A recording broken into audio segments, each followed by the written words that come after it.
Okay, good morning, everybody, and welcome to this week's virtual plant clinic. My name is Bill Lester. I'm with University of Florida Extension here in Hernando County, and here with us today is my regular co-host, Lily Browning, the Florida-friendly landscape coordinator here in Hernando County. And today we have another guest here in the office who came to visit us here at our office, Dr. Emily Krauss, who was on once before. Emily works with the Florida Department of Agriculture and Consumer Services, and her job, well, what is your title? I have a very fancy government title. I am a biological scientist 4. But generally I say I'm the head of the air potato beetle rearing program. So she's the one up there at not the University of Florida, but Florida Department of Agriculture, who's in charge of actually raising the air potato beetles, and then you also take care of the whole distribution program and fielding requests. And I'm the other half of the air potato patrol, so I get lots of emails, and if you guys email me about that, I just forward them to Emily, so they always end up with her eventually. So I see that we have at least a few people here watching us today, and we are transmitting. Normally, this virtual plant clinic goes to our Hernando County Extension Facebook page, and we also have a Facebook group, and I also have a YouTube channel, so I know a lot of you watch us on there. But something a little bit different, we're broadcasting live on the Air Potato Patrol's Facebook page too today. So if we have any new people who've never watched this before, welcome. And if you have any questions, if you put them in the comments below, we'll be able to see most of them, I think. And what we do see, we can go ahead and share, just like this. So good morning, Bassam. And I see Cindy, one of our regulars, is here from Pinellas County. So, yes, Emily, right now we have Lee is from Broward, Buddy is from Leon, and Cindy is from Pinellas. I'm not sure where Bassam is listening from, but so we have a very wide audience. And we like to stretch our brains to try and answer questions for all those regions. So if you have any burning air potato or air potato beetle or air potato patrol volunteer kind of questions, now is the time to ask, because Emily's here to answer all the really, really hard questions. Why don't you start at the very beginning and tell us what air potatoes are, why they're a problem, and then about UF developing this air potato beetle program, and of course what people are going to ask. Bassam's from Seminole County, so what people are going to ask is this going to turn into an invasive insect? You know that's out there, so I guess start from the beginning. Right. You want me to go with that? Oh, sure. You go right ahead, because you can explain it a lot better, because you're the one who actually does it. So. Yeah, okay, great. Well, I'm super excited to be here sharing the limelight with you all today. So the air potato vine is an invasive vine that is native to subtropical areas of Asia, Africa, and northern Australia. It came into Florida, as far as we know, in 1905, where it escaped nursery cultivation and then spread across the state. It's now spread throughout Florida, Georgia, South Carolina, Mississippi, Alabama, Louisiana, and Texas. It has a very negative effect on the environment because it grows very rapidly. It outcompetes native species, shades them out. It can grow up to 65 feet into tree canopies. It can cause trees to fall over because of the heavy biomass that builds up there. And so it reduces the number of native species that can survive in that area. So we call that a reduction in biodiversity, and it then just really has cascading effects on the environment. If you don't have your native plants, you don't have the insects that feed on those plants anymore, and you don't have the lizards that feed on those insects or the birds that feed on those lizards. So the problem just gets worse and worse as it goes on. And they started out trying to do things like mechanical control, meaning they're picking up bulbils, digging up tubers, cutting down vines. And while those can be really effective if you have the labor to do them, or if you can access the vines, then that's great. But of course, we know that sometimes our Florida areas, our ecosystem is hard to get into. Sounds like a lot of work. And it is a lot of work, right? We don't always have the labor for that. And so then they also looked into doing chemical control. But we know that chemical control is not really targeted. It doesn't just work on one thing. When you spray an herbicide, you're going to kill the other native plants there too. So it can be a tool in the toolbox, but again, it's not the best. And so then we looked into biological control. So scientists did foreign exploration. They went to Nepal and China and looked for what is eating air potato there in the native range. And then from those things, they said, okay, it's eating air potato. Is it eating a lot of it? Because if we're going to consider bringing it back home, we need it to do a really good job. Because biological control is like a 10 to 15 year process. So it is by no means free. It is more cost effective than some other things, but it's not free and it's not completely risk free. So to make sure that it was as safe as possible, what they did was they looked at how much of the plant does it eat, how well can it disperse itself, and what else does it eat. So this is called host specificity testing, which means that we give the insect that we're looking at options on different plants and we see if it will eat it or not. And for air potato beetle, Liliaceris cheni, they tested 41 different plant species, starting with things that are in the same genus, like Diascoria floridiana, which is a native vine that we have here, all the way out to things like sweet potato, morning glory. And what they found was that the air potato beetle indeed cannot reproduce off of anything except for Diascoria bulbifera, the air potato vine.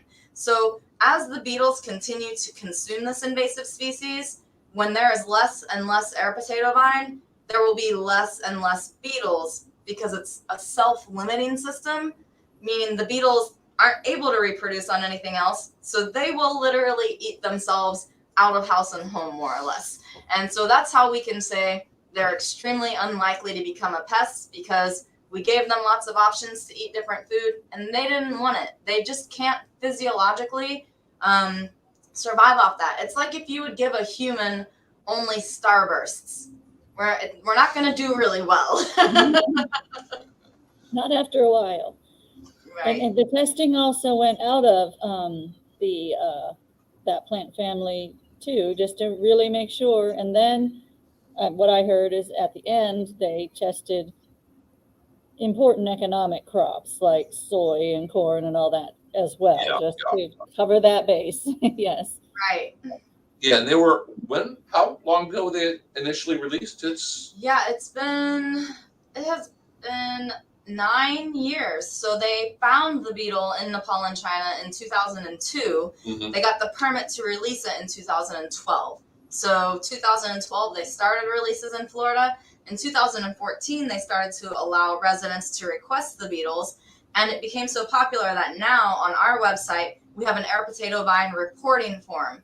So we ask that you wait until the vines have been growing for 4 to 6 weeks. We want there to be fresh tissue and enough healthy tissue that the beetles will like it. Because if the beetles come to your home and you don't have air potato vine growing, well, they're just going to leave. Or if they come in and the vine is unhealthy, old, and dying, like at this time of year, they're just going to start hibernating. But if you wait in the spring, a month or a month and a half until the vine has grown and has nice fresh leaf tissue, then the beetles that come will stay. So we ask that people wait until the vine has been growing for 4 to 6 weeks. There's a decent amount of healthy tissue there. Then put in a report to say, I have air potato vine. I have a property that's this big. There's this much air potato vine on it. The form is really quick. It will take you maybe 5 minutes to fill out. And from those reports, we select people to send beetles to. So sometimes what happens is that we get 5 reports from people on the same street because somebody's heard about the program and they told all their neighbors, which is great. But because we're trying to get beetles out as efficiently and effectively across the state to as many areas as possible, when we see those reports come in, we will probably just select one of those 5 people to actually send beetles to. This way we make sure that beetles get dispersed throughout counties and across the state, and actually the southeastern United States as much as possible. So we have another link for out-of-state air potato vine so that people in Georgia, Mississippi, Alabama, Louisiana, and Texas can let us know that they have the vine so that we can try to get beetles to those areas before their infestation gets any worse. Yeah, and in the almost 10 years since the air potato leaf beetle has been introduced, they have not found any other plants that they feed on or damage. I mean, we always hear stories and rumors, and I even had a look at a lady's yard. She thought for sure they were eating her pepper plants, and she had a lot of air potato. She had so much air potato and so many beetles. I was standing in her backyard talking to her, and a beetle flew by. Huh. So she had a lot of beetles, and she had something that chewed a hole in her pepper plant leaf, but it wasn't an air potato beetle. Probably a grasshopper. There's a lot of insects that will eat peppers, but air potato beetles are not one of them. So, and what do they do to the air potato? Yeah, so the beetles are prolific leaf feeders. The adults will cause damage that looks like something has punched a hole out of the leaf. So we call the adult damage hole punching, but really they just go up to the leaf and they start chomping a hole in it. The adults then, when they are in the process of mating, sometimes they'll nip the leaf vein of a leaf, and that causes it to curl up. And they really like those curled up leaves to lay their eggs in because it creates a nice little warm, safe area where their eggs can be safe, because there are things that are going to eat them. Wasps, lizards, they'll come and eat the air potato beetle eggs and larvae. So that little safe environment allows them to hatch. And when they do, the larvae start to eat on the bottom of that leaf, and it does what we call skeletonization, or it causes the leaves to look lacy. So what's happening is that they're eating as much of that soft, yummy leaf tissue as they can, but they're leaving the veins and those really hard parts behind. So it looks a little different when you have larvae feeding than adults. The adults, when you go out to look for them, if you see holes, well, they have this behavior to escape predators where they play dead. So if you touch the vine, they might just drop down, and then you might not see them. You see their damage, but you still didn't see the beetle because it's playing dead. The larvae will be on the bottom of those leaves. So if you're looking to see if you have air potato beetle larvae, you need to flip the leaves over and see their little squishy bodies on the other underside of the leaf. So that makes I found a picture. Yeah, so that makes the plant unable to photosynthesize. Yes, then when they have extensive damage, we've seen in some of the literature, Min Ryamaji from the USDA started researching this beetle in the field after they released it. And he knows from a 5-year study that he did, going back to the same sites year after year, that when the air potato beetles were feeding heavily on the air potato vine, it produced fewer bulbils. The bulbils are the things that give the plant its name. They look like potatoes hanging in the air off the vine, so air potatoes. And these bulbils, whenever they fall off the plant, they hit the ground and they grow a new vine. So it's really important that he noticed that the beetles do this, because it means not only are they hurting the vines that are there, reducing the amount of leaf tissue so that sunlight can get through, but they're also reducing its ability to make more vines so that the infestation doesn't get worse. Pretty cool. Yes, I'm glad you showed a picture, because some people may not, know what they're seeing. A lot of people from up north, they come here and they assume what they're looking at is kudzu, and and they'll call it that. It's not kudzu. It's got like that big heart-shaped leaf that you described, and those potatoes on it. I mean, it's pretty. Lots of invasive plants are pretty, but there are some other plants that we have here that look a lot like it. So they are relatively closely related to things like sweet potato and morning glory. And so if you're trying to determine, do I have air potato, we have a great air potato identification guide on the FDAC's website that you can look at. And it's going to suggest that you do things like look at the shape of the leaf. Is it a nice heart shape? Look at the venation of the leaves. Do the veins start at the petiole, like where the leaf connects to the plant? Do the veins start right there and then arch out from that? Or do the veins start in the middle of the leaf? Or do they branch after they come off the middle of the leaf? Because if it's air potato, they're only going to start back at the petiole and then arch out to the end.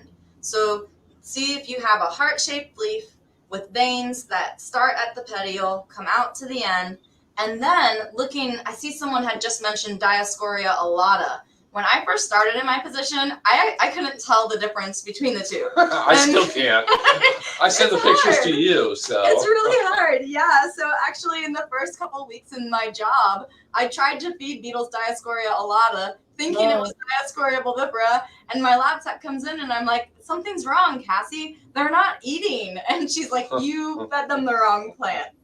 So if you're trying to figure out if you've got Diascoria bulbifera or Diascoria alata, one thing that you can do is look at where the leaves come off the vine, because for Diascoria alata, the winged yam, they have leaves that are opposite of each other. So at some point on that vine, you're going to see leaves coming off the same part of the vine right across from each other. If it's the air potato vine, Diascoria bulbifera, you'll see that the leaves are alternate. So along the vine, one comes off over here, one comes over here, one's over here, and they're never opposite from each other.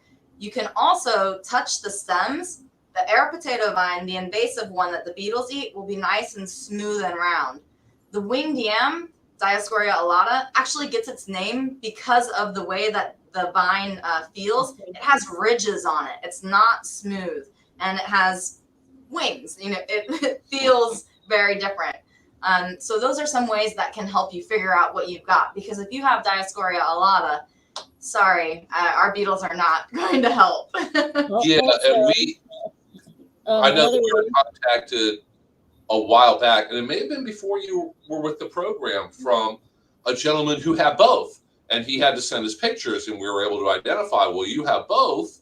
The beetles will eat this one, but they won't eat this one. You're going to have to physically pull them out. So we helped to explain to him and help him understand what his problem was. But if you need help differentiating between the invasive air potato vine and the native ones and other vines that might be in your yard, we have videos and tutorials. If you go to the website right down below here, airpotatobeetle.com, that's the website for our citizen science program, the Air Potato Patrol, and you can go through it. There's links to all of our training videos. We are going to make more of them this coming year to help you tell the difference between, do I have air potato beetles? Do I have something else? Do I have air potato? Do I have morning glory vines? There's a lot of vines that could be out in your backyard or your woods, and telling the difference between them sometimes can be a little tricky. Well, if you can see your neighbors, it's probably the non-invasive one. Yeah. It is the air potato.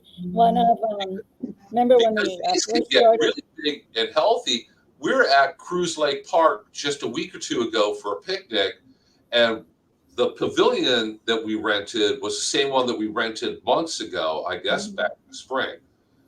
The air potato vine that was growing at the edge of the woods was all chewed up right now, has lots and lots of holes. Several months ago, no holes at all, no beetles, and they were some of the biggest air potato leaves I've ever seen. They were huge. Wow. So they were healthy. Yeah, that's why it's really important to utilize the reporting form through FDAX, because we aren't going to know everywhere across Florida where the beetles are coming back and where they're not. Sometimes something happens like a long drought, and that delays emergence of the vine. The beetles wake up from sleeping, and then they don't have anything to eat, so they go other places. And so when those vines do emerge and the beetles don't come back to them, we need to know where they're not coming back to make sure we're using all the beetles we're producing in the most effective way to get them to the places where they're not already thriving. I see Ashley is asking about if there's a beetle for tropical soda apple. I think we got several questions on here, so let me go ahead and start at the beginning. Okay. Don't want Sharon to think that I was ignoring her, but Sharon asked, she has a pink grapefruit tree and the fruit is yellow. When should I pick it? You need to pick citrus when it's ripe. And oranges don't always turn a beautiful, complete orange, and pink grapefruits don't always turn a beautiful, complete pink either. The fruit can still be fairly green and be perfectly ripe and ready. So what you're going to have to do is when you get to a certain point, pick one and cut it open and actually see what it looks like on the inside and tell the ripeness from that. With pink grapefruit, if it's turning from green to some other color, it's definitely getting there, getting close. There is no magic way to say for sure whether it's 100% ripe, other than hopefully you have a lot of fruit on there. You can pick what you think is the ripest one, cut it open, and then gauge it. Either it's ripe or it's not ripe at that point, and that'll give you something to gauge it by. And Heather asks, with like referring to the air potato beetles, what other insects eat leaves that way? My sweet potato and mulberry trees have the same damage. We have been getting a lot of questions about mulberry Really? Yeah, so this year it seems like the sawfly, which is another kind of insect that causes big holes like that, has really hit the mulberry, especially up in the Gainesville area. They even got mine. And so, yeah, we had a bunch of people saying, hey, we think your beetle's eating mulberry. And so we had to go out and investigate. We didn't find any air potato beetles on mulberry, but we did find sawfly. So that's one potential insect that would eat that way that could be hurting your mulberry. There are other chrysomelid. That's the family that the air potato beetle is in. There are native species in that chrysomelid family that eat potato and sweet potato. So that was why when we were looking for our host specificity, why we tested air potato beetle on things like sweet potato, morning glory, and regular potato, because we know other insects in that same family do eat those things. So there are some native beetles here that would eat your sweet potatoes. Yeah, plenty of suspects out there to kind of pick from. Yeah, there are literally millions of species of insects. And so well, and the one you hear about, and of course if it's causing similar damage, they, you know, everyone think it has to be the one in the news. That's the blame there. Yeah. Yep, exactly. And Ashley asks, how can I get the beetles? And they're not beetles. Are they beetles or are they bugs? There are beetles. They're a tortoiseshell beetle on soda apple, I believe. Okay, is that the beneficial one they introduced a number of years ago? Are you guys still raising them? I haven't actually worked with the Tropical Soda Apple project at all. I know that Rodrigo Diaz and Veronica Manrique, when they were postdocs, worked with UF on Tropical Soda Apple. And I believe that the beetle's name is Bolivia graciana. But I don't know who would be rearing that. I know that they had the program. They reared a lot of them. They released them. They did some field work to look at the efficacy, meaning like how well did those beetles control tropical soda apple. But I don't know where that program is now, if UF has continued it after they left, because they're both in Louisiana now. Yeah, I don't think. Maybe we can research that information to get back with her. Well, I know that they released him here in Hernando County a number of years ago, and they did not establish because they did it at the wrong time of year, I think. But they were released in other parts of the state, and they established, and I thought that they were not raising them anymore and haven't for a number of years. Yeah, I haven't heard anything about them, so we're certainly not raising them at FDAX, but it wouldn't surprise me if they're not, because that's the nature of a biological control program.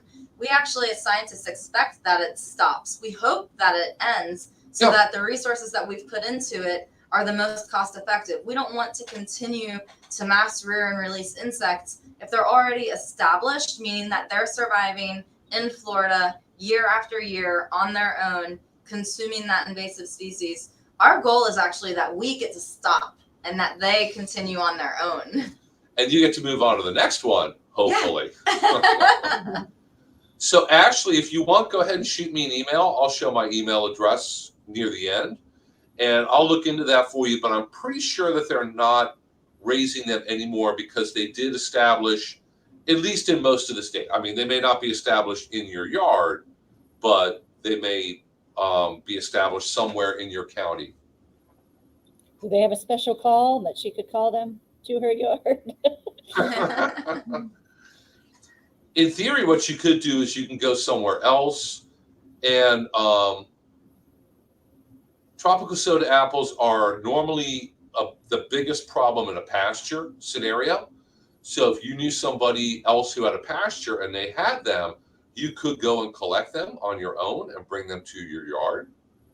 But then again, if they're established in your area, you would think that the insects will eventually, if you're growing their food source, the insects will find it eventually and come along. And Corey said he found Diascoria alata in Spring Hill in a vacant lot. You don't see it very often, not nearly as often as air potato, the invasive air potato, but it is. Yeah. We find it here. I think but it not depends on where you are in the state, certainly. Yeah. So we see a little more of it in Gainesville. I saw a really big infestation just on Tuesday, actually. As I was driving down the road, I said, whoa, that looks like a lot of air potato. Pulled over. Oh, no, okay, it's Diascoria alata. So I see a decent amount of it a little further north. I don't ever see it when I go down to Miami-Dade or Broward. So it seems like the distribution of that one's a little different. We're probably right on the edge. Probably. And Cindy says before COVID-19, she went to a plant swap and they gave us hand trowel bags and put us to work. They had ordered beetles but had not received them yet. It was her first introduction to air potatoes, so I assume they put them to work. Digging up air potatoes. Of course, they used to have air potato roundups where you go out there and collect the bulbils, the potato-looking things in the winter, and they'd fill dumpsters full. Oh, yeah. And that helps to reduce the numbers that come up. Yeah. Yeah, the county extension office did that, and we did it up at Chinsegat Hill. And oh, yes, absolute dumpsters full, but we got 4-H involved and kids and had contests for the smallest and the biggest and the oddest looking. Yeah. I went to Folly Farm in 2020, and there is a huge air potato vine infestation there, but almost immediately I found beetles. Yeah. And so they had found it there, pretty well established around that area. But I'm actually headed over there later today as well to see if they have a lot of bulbils around, because we always need bulbils. We can't grow a beetle that only eats air potato without having air potato. So I'm always looking for places that still have a lot of bulbils so that I can either collect those bulbils for production of more beetles, or now we have another beetle. Yes, we do. Do you want to go ahead and make that announcement? So, yes, sure. So here, drum roll, time for a very important announcement here. So the USDA has been working on testing host specificity for another insect that eats air potato. It's called Lilioceras aegina. So it's very closely related to the beetle that we've already released in Florida. They found that it is also extremely host specific, that it is not going to become a pest. It only eats air potato vine, and it mostly eats the bulbils. So whereas the beetle that we've previously released eats the leaves extensively, this beetle has a different behavior where it prefers to eat the bulbils. And the USDA got a permit to release them in the state in January. And we have been collaborating with them, and they finally agreed to let us do some field work with them. And so we are releasing small populations of the beetle across the state in areas where we see that there are a lot of bulbils, to see if we can hit the air potato vine with like a 1-2 punch and get one that eats the leaves, one that eats the bulbils. This is really common in biological control, that you use more than one natural enemy if you can. If there are multiple species of insects or pathogens that are going to be safe, as low risk as possible, that are host specific, we like to release more than one species, because these invasive plants are very hard to manage once they're established. So we want to attack them as much as we can, but as sustainably as we can. So we are starting to release the new bulbul feeding beetles this year, and we're going to take about a year to do research to assess how well they're doing in the field. Are they able to establish? And once we determine if they're going to be able to survive out there on their own, then we'll decide if we continue the program. And hopefully they do a great job, and eventually we start sending those out to residents as well. Yeah, and we're always working to get, FDACS and University of Florida to come up with a whole program where if you have a problem with air potato, you can release this beetle, spray this time of year, physically pull them up, and all these different steps that you can take. And I know that with our volunteer members with the Air Potato Patrol, every year I send them a survey and ask them questions. And it's been for the last couple of years consistently a little bit over 80% of our members say that because of what they learned from us and getting the beetles, they were able to reduce or eliminate their herbicide use. So that's a pretty good number. 80% of people are now either not using herbicides at all or much less to control their air potato vine, because historically that was one of the very few things that you could do to help control them. So yeah, I'm always really happy when I get those survey results. I like to hear that. That's great news. Yeah. So Corey's worried that the new beetle is going to eat his alata tubers. So maybe you'll have to do another experiment, Corey, just to relieve your own mind again. Yeah, so we did the host specificity testing with these beetles as well. So they won't eat Diascoria alata. Diascoria alata itself is not native to Florida. And so when I first came into my role, I wondered, why are we so concerned about this other invasive species? But it is because people like to eat it. And so, yeah, we won't ever release biocontrol agents for Diascoria alata because it's a food source, even though it is an invasive species. Is that the one that's widely grown and eaten in the Caribbean? Or is it another one that's down there? I'm not sure. Yeah. I know that there are several species of Diascoria that are eaten across the world. I don't know which ones are where. Diascoria Ghana, it's obviously eaten in Africa. But so I don't know if Diascoria alata is the one in the Caribbean. It would make sense. Yeah, because obviously anything you release here in Florida is going to end up in the Caribbean eventually, one way or another. And vice versa. Exactly. But the air potato that we are trying to get rid of, even all the years we collected potatoes, and I know a lot of the volunteers and folks who worked in forestry and all that who were into figuring out how to eat things from the forest, they tried everything imaginable. I don't think the air potato was poisonous, but nor is it palatable. They tried everything with it and could not make anything good tasting out of it.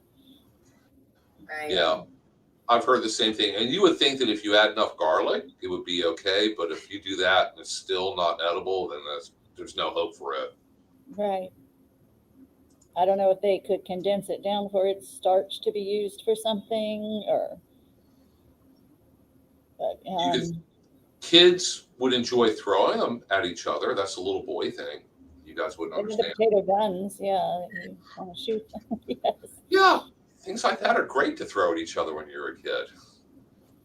But if Bill had them, he would just throw them over the fence to his neighbor's yard. So. Oh, yeah. That's where stuff goes, is over the fence. And believe it or not, and if anybody follows our Air Potato Patrol Facebook page, you'll see pictures of my air potato vine. I got, when COVID first started, I thought, guess I need to start my vegetable garden up again. So I did that, but I had no compost or organic matter to use. So I went to a local community garden where they had a mountain. They would make literally compost by the truckload there. And I got a couple buckets full, and it was contaminated with air potato vine because I have part of a bucket left. And I said, the dogs were digging behind the air conditioner unit outside. I threw it behind the air conditioner unit. Darn if like a month later, an air potato vine didn't come popping up. I'm like, I have air potato vine now. Cool. I'm going to wait to see what happens. So my wife pulled it up once, says, no, don't pull it up. Let it grow. She's like, but it's bad. It's invasive. I said, it's for research. Mm-hmm. And I found a, leopard moth caterpillar, really fuzzy caterpillar. They're black with the red stripes. People confuse them for woolly bear caterpillars. They're closely related. And one day I found one of them on the air potato, and it was chomping away on a leaf. I think it ate 2 leaves, and I got video of that. And not this past year, but last year, I guess, I got the beetles very quickly.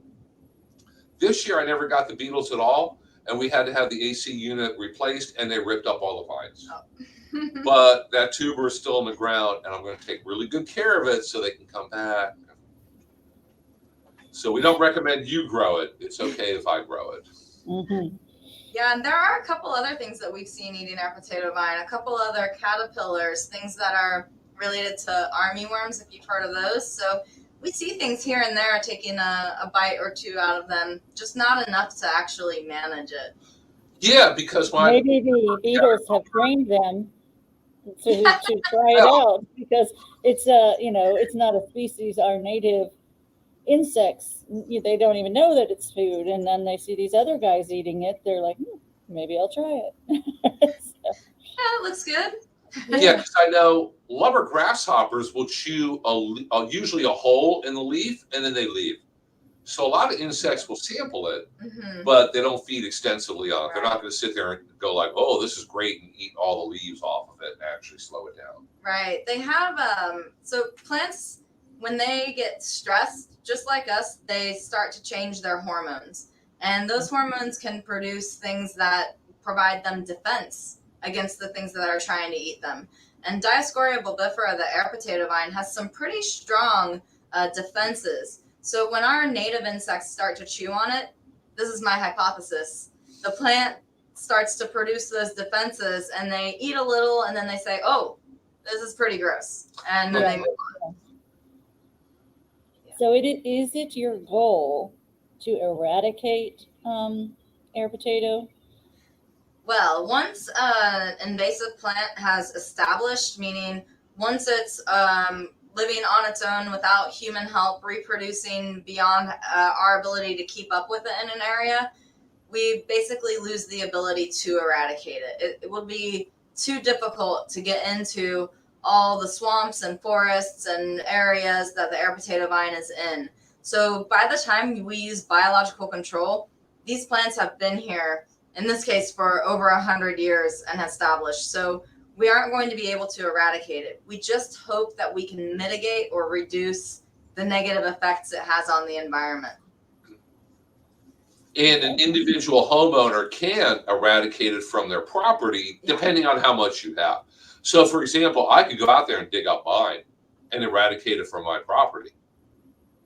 And if I've spoken with a number of people who only have a few of them in their backyard, they live in more of a suburban residential area, and they can completely get rid of them. But out in wild areas and forest preserves, they're here to stay. So, but and the questions I get, and I don't know if we have any answers yet. What about skunk vine?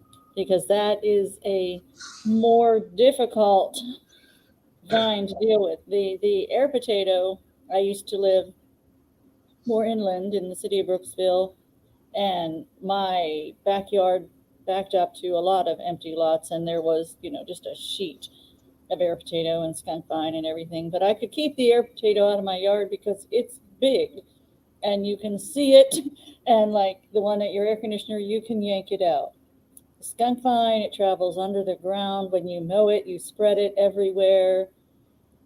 What's on the horizon for that? I got nothing for skunk vine. I got it growing in my hedges in the front yard. Yes.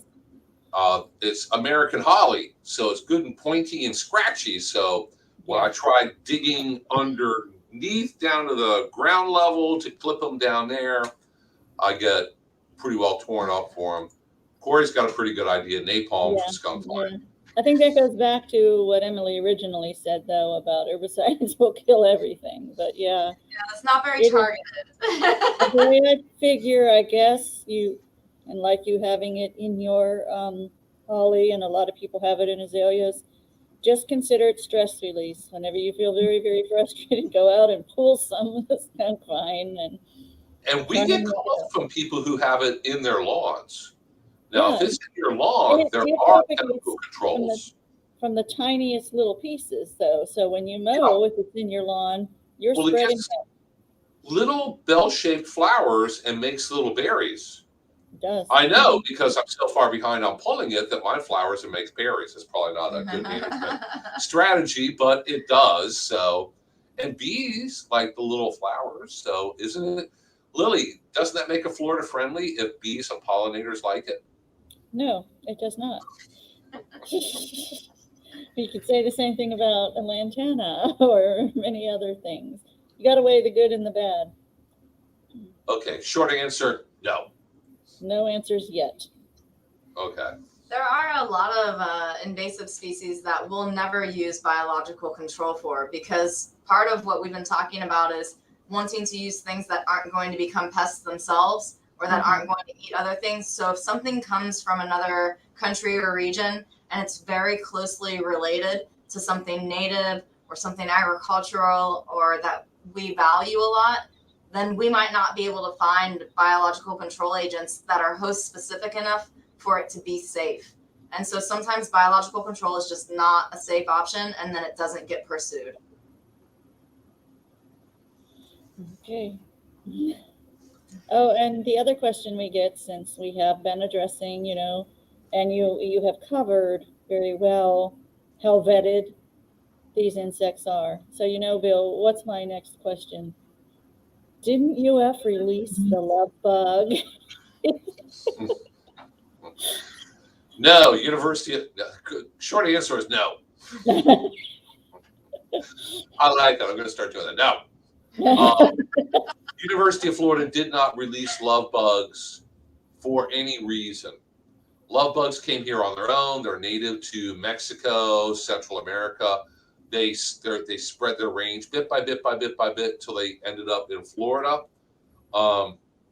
They are considered a pest because they're a human nuisance. Love bugs, their larvae live in kind of slightly wet, grassy areas, and they feed on the decaying pieces of grass. That's why, and you know, people who are newer to Florida, you just moved here to Florida 2 years ago. So you haven't dealt with love bugs for years and years and years. No, just two. Okay, because I remember, and Lily would remember many years ago, love bugs when they came out, it would be terrible if you're driving out. We lived about 30 miles from Tampa, and I remember one time going to Tampa, and we had to stop 3 times to clean the windshield. Wow. Yeah, you drive out in the country, and there'd be so many of them that they would get all over your windshield, and then people who didn't know would just hit the windshield wipers, and that is like taking black paint and putting it across your windshield. People will get in accidents and get killed because of it. Wow. They're nowhere near as bad anymore because the native insects have found them and are keeping their numbers under control. Oh, are they eating them? Yep. But it's the fact that they eat the decaying material on the ground, they're attracted to that aroma of methane. Hence why they're attracted to your vehicles. And they live generally in fields out in the countryside. So if you drive out in the country, in a grassy area, that's where you're going to find the most. And something about tan buildings, I haven't figured that one out yet, but they love tan buildings, which there are many, many, many of in Florida. Yeah. But you know, they're nowhere near as bad now as they used to be. They're not. Remember when everybody used to have those bras on their cars to protect their grill? Yeah. And you don't see much of those anymore. Yeah, very few people. Some retirees. Did I even see any in September? I don't really think I did this past September. I noticed 1 or 2, so I knew that they were out. But yeah, I never saw more than a handful flying around me at any given time. Yeah. I remember them. I moved here in September of 2019, so I remember seeing them that year. But I haven't really acknowledged them much since.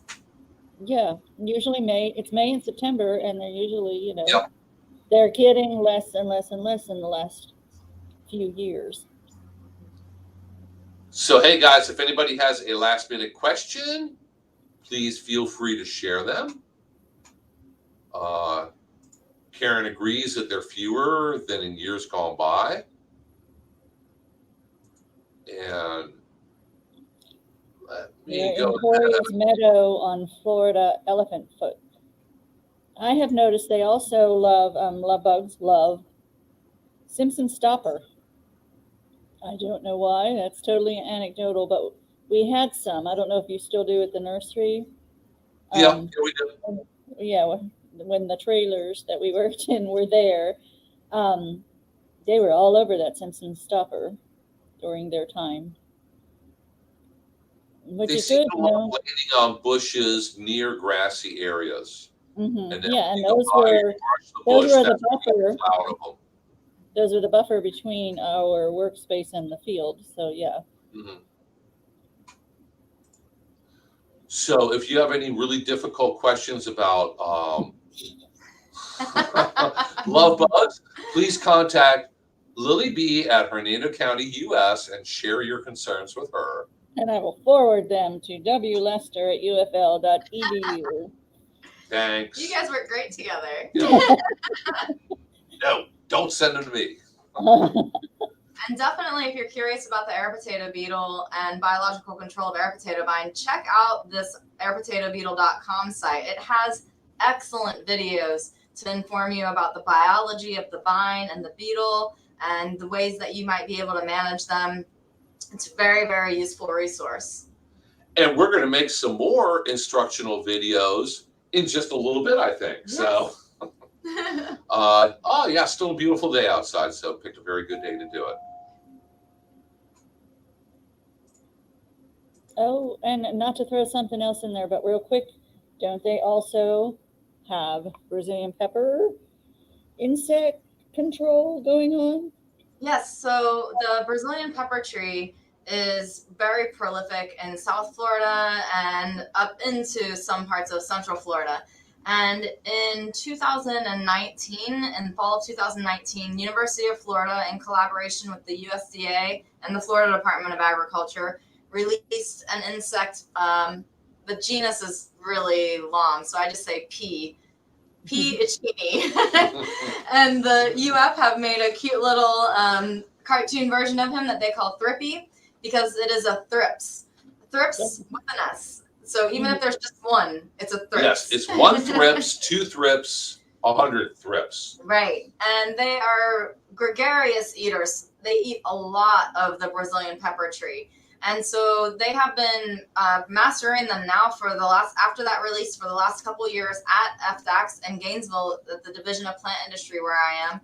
And they're producing hundreds of thousands of them and releasing them out on Brazilian pepper trees. So right now they're still in the phase where we are with the bulbul feeding beetle, where we're looking at how they're doing in the field, trying to figure out if they're going to be able to survive without human help and thereby be a good biological control agent. So those aren't available yet for the public, but we are putting lots and lots of them out there to see if they're going to help this issue, because Brazilian pepper tree is the worst. It's in the same family as poison ivy, so you don't want to burn it because it'll create some really noxious smoke.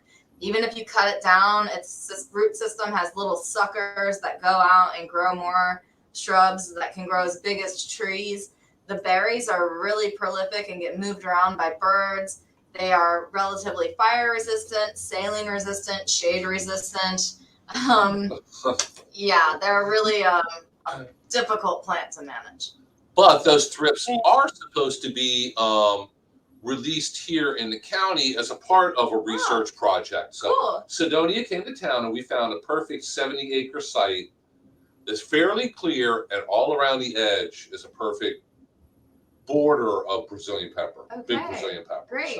So Hernando County is about to have thrips for Brazilian pepper tree and beetles for bulbils of air potato. Yeah, we're going to have to make a big deal about that, which is, it all helps. Every little bit helps. Brazilian pepper and the white lead tree are the only trees that we have a county ordinance. All the other invasives, they are controlled by state and federal law, and you can't sell, buy, transport, all that. But Brazilian pepper and white lead tree, oh, Corey, you brought up a hard one. Brazilian pepper and white lead tree are the two trees in Hernando County that you cannot have on your property. You must find a way to remove it. You are correct. And code enforcement. Whether or not you're anywhere near that property, you'll get a letter saying, get it removed. And the county also puts a certain amount of money each year towards getting it out of the right-of-ways and public places too. That's great. Yeah, and then we have a lot, but it's really kind of restricted to the coast here. Okay. Not a whole lot, although there are pockets inland. It's scattered all over the county. It doesn't like to cross 19 very much. Huh. if you go down County Line Road, there's a lake on the Hernando County side of County Line Road, and it's surrounded by Is it? Brazilian pepper. Lee saying there's a lot there. I just took a trip down to Port St. Lucie County, and of course the turnpike, all that vegetation you see when you're driving down the turnpike, that is all Brazilian pepper. Red Christmas berries. It's so pretty for the holidays. Yeah. It really is so prolific. I go down the turnpike for field work all the time, and now and my boyfriend will be with me, and I'm like, Brazilian pepper tree, more, more, more. And this time of year, because the berries, I mean, they stand out. Yeah. And Lee, while you're on here, I just want to make mention to everybody. Lee sent me a little package with some weary hot peppers. And let me go ahead and see if I can't pull up a picture of them here. Lee likes the Brazilian pepper, but she hates them. You know who does love them? Bill, who does love the Brazilian pepper. Oh, beekeepers. Beekeepers. So yes, bees like them. So every invasive.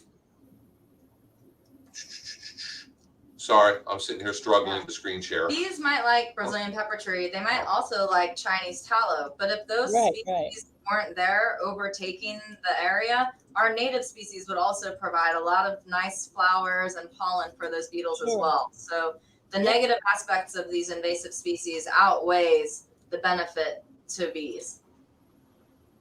Exactly. So write all that down so I can use that about pollinating plants that are invasive. I like that whole line you just said. Because, every plant has positive aspects. But you have to, I have a program I do but the title of it is actually seductive invasives, and the reason I call it that, it's seductive invaders, is because people are entranced by them, but they're so beautiful, and not mine. Mine doesn't get out of control, and it does. Yes, it does. Nobody controls the wind or the birds. And we have a lot of native bee species that need our native plants to complete their life cycles. We have host-specific native insects that need our native plants to survive. And honeybees themselves are actually not native to the United States, but there are there's a lot of money associated with that. And when there's money, So there's a picture of the peppers that Lee sent me, and they're weary, or wiry, I'm not sure how you would say it, WIRI peppers. And I thought, I've never heard of them, so I had to look it up. That's a variety of hot peppers that is native to Guyana, down in either South or Central America. And they're very hot, but they're very, very fruity and flavorful also. I took mine and let me get back in here. I have a dehydrator, so I started drying them. I was drying them on and off for a while yesterday. They're not quite done yet, but I went ahead and saved a few and brought them in here for Emily. So if you see that, I brought a couple for Emily well, I mean, you have one right now if you want. Oh, we'll see. Okay. See, I'm just taking them all. Oh, wow. We'll see if she was able to talk. Oh! I just bit it. I didn't even put a whole piece in. This is really hot. Yeah, they're supposed to be like the level of habaneros, so I didn't mention that, did I? No. Okay. It's pretty intense. Well, you have a brand new 7-Eleven across the street from where you are. They probably have some milk if you need it. We might have to stop real quick. I like spicy things, so I'm going to survive. But the flavor is really delicious. Because apparently in Guyana, they use it in everything. They dry it, they eat it fresh, they mix it in scrambled eggs and all their different recipes. It's very, very, very popular. It's supposed to be very kind of uniquely tasty, kind of Yeah, a unique fruity taste. It doesn't really taste like any other pepper I've had No. in the United States. It reminds me of a pepper I had in Senegal in West Africa. I don't know the name for it in English. They would just call it Connie.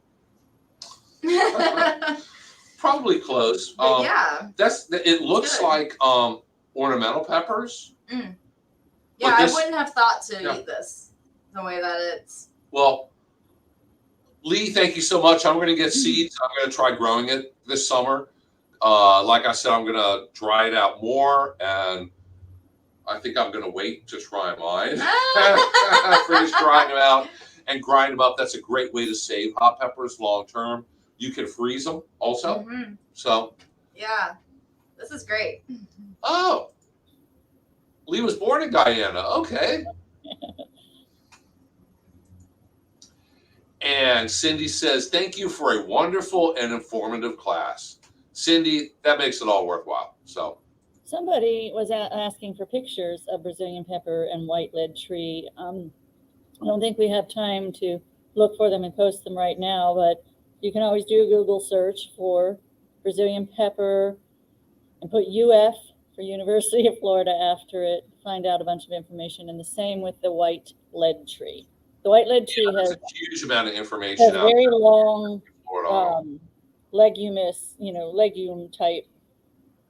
What is that word? Looks like a long bean pod, and It that's does. how it spreads. And yeah, those are the two in Hernando County that you can't even have them on your property. And a lot of people, somebody was asking, Corey was asking about Kogan grass.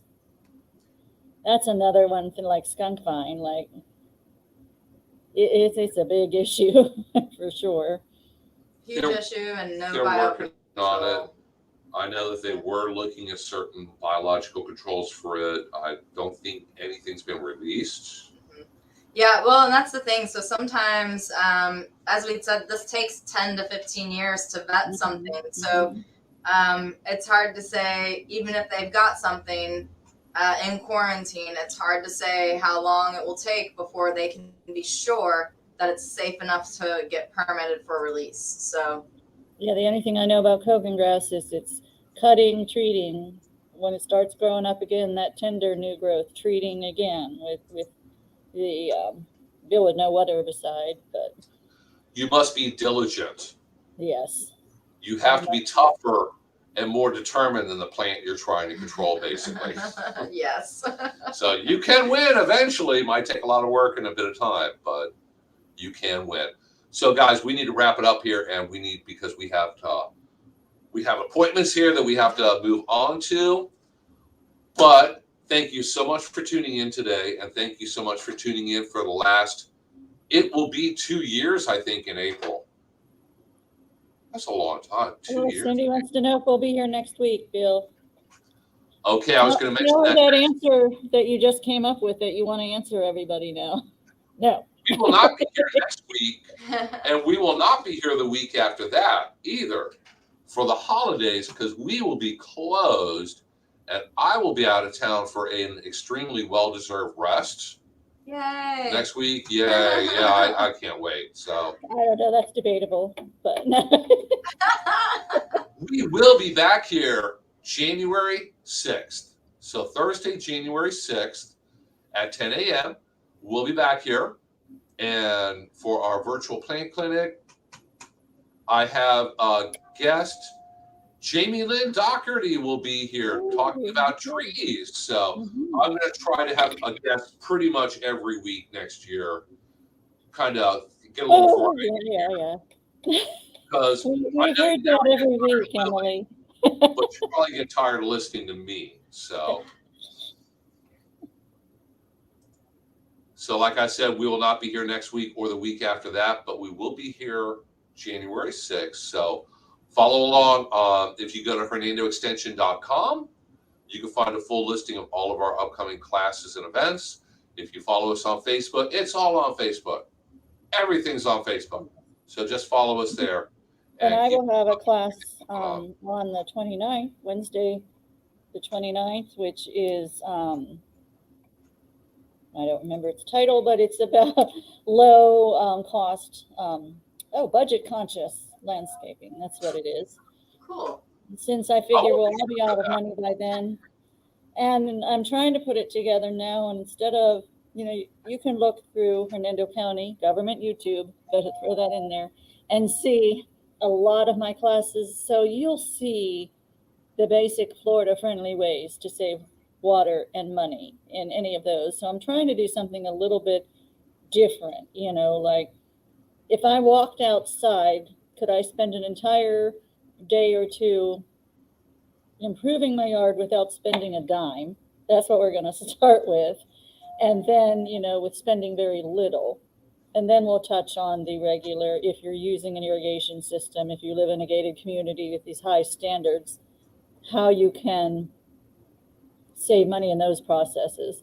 But we're really going to start on just the things you can do without spending hardly anything first. I won't be here for that. I'll be on the well-deserved break for that entire week. Okay. Have a good time. Share. I'll hold the fort down. It's on the web. You can catch it while you're RVing. I might be fishing though. I don't know. I'll try to work it in. I'll see what I can do. No, he won't. We've heard each other's stuff so many times. But I will have a lot of questions for you, I think. So maybe I'll make a point of joining in now. Well, we know your no-cost pest control methods. I should throw that in. Lubber grasshoppers, throw them over the fence. Oh yeah. If I got lubber grasshoppers, throw them over the fence. Whatever, I just throw them over the fence. Throw them in the neighbor's yard. It's eradicated from your yard. Yeah, problem solved. Okay, guys, I think we need to wrap it up here. So, everybody, thank you so much for tuning in every week. And everybody have a very, very happy and safe holiday season. Yes, and happy holidays, everyone. Okay, bye. Bye-bye.